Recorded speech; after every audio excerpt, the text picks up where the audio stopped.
Hello Gunpla fans, and this is Joe of Joe's Gunpla here with another video.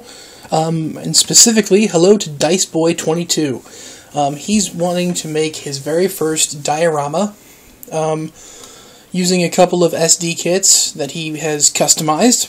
And I wanted to give him a couple ideas on what he could do for his diorama. Now, DICEBOY, you had mentioned you wanted to do outer space, but you thought it'd be too complicated. So you were thinking maybe a desert or a city scene. I'm going to try to go over a few ideas encompassing hopefully all three of those, and we'll see what we can come up with. I'd love to help you out with this. For a space scene, I honestly think that would be the easiest, to be honest. All you would need would be 3 squares of wood, and basically you'd take one like this, diagonally.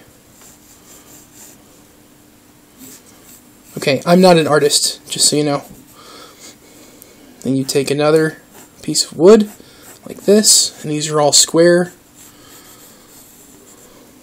Okay, and then you take a third piece of wood, like this. Okay, so this is inward, not outward.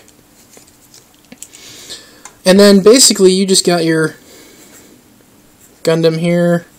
We'll give him a sort of a blocky thing and whatever. Like I said, I'm not an artist. Foot. I think one of them was based off the 00, so we're going to give him the big binder thingies on the shoulders. Okay. And he's sticking on a rod either on the base here, or you can have a rod sticking out of the wall here, so that way it'd be less conspicuous. Have your other guy maybe zoom in, he's zooming this way. Big blocky chest, and feet, arms. He's got his gun shooting here, and pow. Alright, cool. An explosion. Anyway, this would be painted black, all colored in, probably with some spray paint, as with this, and all this is painted black. Now, to make it look really like space, you could do some wreckage. I've seen some people use like an old motherboard. You know, it's got doodads and gizmos on it. And circuitry and whatnot. Anyway, and then you take that and you just break it in half. And you spray paint it all gray. And then you can add some other details, maybe some wires coming out here. Maybe some pieces of a broken mobile suit just kind of chilling out. We'll call that a hand. And basically that becomes like wreckage of a ship or a colony. And you basically just stick it in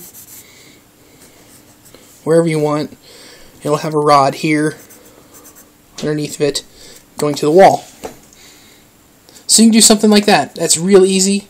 And if you want, you can even paint like little stars, not the cartoony ones like I'm doing, but something like that. Or you can even print out a scene of an anime from, you know, 00 or whatever. You can have like the space elevator in the background.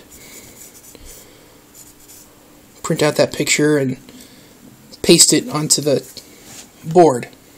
So that's one idea for space. And I thought that was pretty easy. You could do that, you know, probably within a day, really, if you had a whole day to do it. And you had, you know, the spare junk lying around. For a city scene, you could do, you know, another piece of wood. We'll say this one's a rectangle this time. And you'll have a backdrop. And the backdrop, even here and here, these two here, and then this one, they don't have to be wood. But it's best if the bottom is wood, just because it's weighted down, and you won't have to worry about it tipping over. But these can be cardboard, they can be that thick foam core poster board, something like that. And, you know, excuse me, something for this one here, you know, map out a couple of roads or something. And they have, some hobby stores have like an asphalt paint for painting roads specifically. And if you just roll it really straight, like with a paint roller here, and then have one here, and then you take your hobby knife after it dries, and you scratch down the center, you get your road dividing lines. So that's pretty cool. You know, this could be, if you want like Central Park nearby, you can put grass here. If not, you can put some smaller buildings here and here.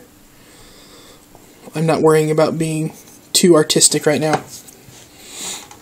And then, you know, have your big skyscrapers here, just because that way they're not covering up the models at all.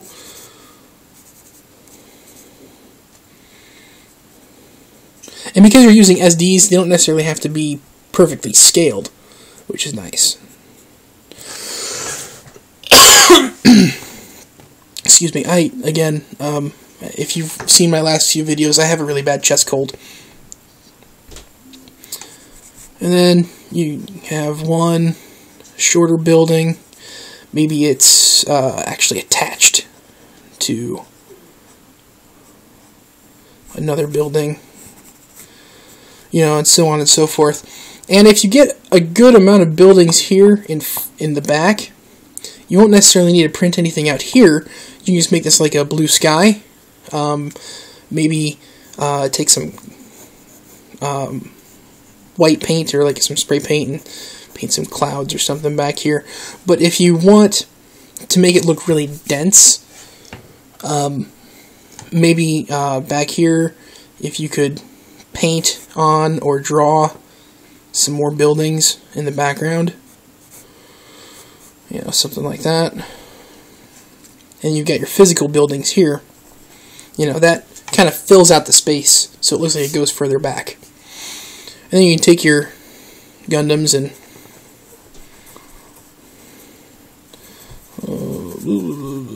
V-fin, big blocky chest,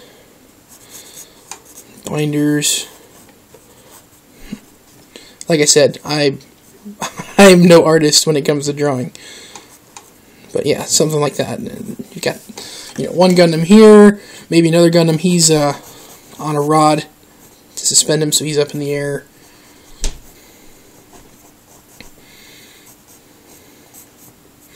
And he's got his rifle or something. I don't know what kind of weapons you want to use in this thing.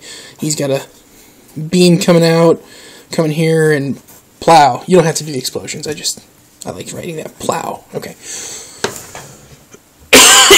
And last but not least, a desert scene. Woo! My camera fell over. Cool. Alright. A desert scene would be something like something similar to the city scene. And this would be pretty easy. Take some paper mache, kind of make a mound that kind of slopes downward. Oops, you can't see what I'm doing. Slopes downward, but then comes up and kind of rolls just up over. And you can bring it down a little again, like this. Maybe have a dip right here. Okay, so you want to get like a nice rolling hill of sand. That's what you're going to do. So, you know, get your paper mache out. Probably fill this with newspaper, wadded up newspaper. Okay. And then lay over some paper mache and form a couple hills. You know, one here, one kind of sloping up here. Okay, make it nice and smooth as you can. Make sure you've got some dips and valleys and whatnot. And then you're going to take that, cover this whole area, make it like smooth and blend into the base. And then they have this spray-on glue that you can get at most craft stores. You're going to spray that whole thing and then cover it with sand. Lots and lots of sand, just everywhere. Sand, sand, sand. And that's pretty much it for a desert scene, you know. Depending on what time of day you want, you can go with a clear blue sky, you can go with a sunset look, maybe some clouds. If you want, you can paint into the background, maybe some mountains or something. If you want to go DBZ style, you can have some weird, jagged, upside-down rocks that look like they shouldn't be standing, but somehow they are. Things like that. And then, yeah, you just place your Gundams wherever you want. So that's just a couple ideas I had for basic dioramas. I hope this helped you, Dice Boy. I really hope that, you know, it inspired you in some small way. I'm really excited to see what you come up with. Your customs for your models are always really cool and always have some really great concepts to them. So I'm looking forward to seeing, you know, what diorama you choose, what style you want to go with, and what you end up doing with it. So I guess that's it for now. Good luck, and until next time, happy building.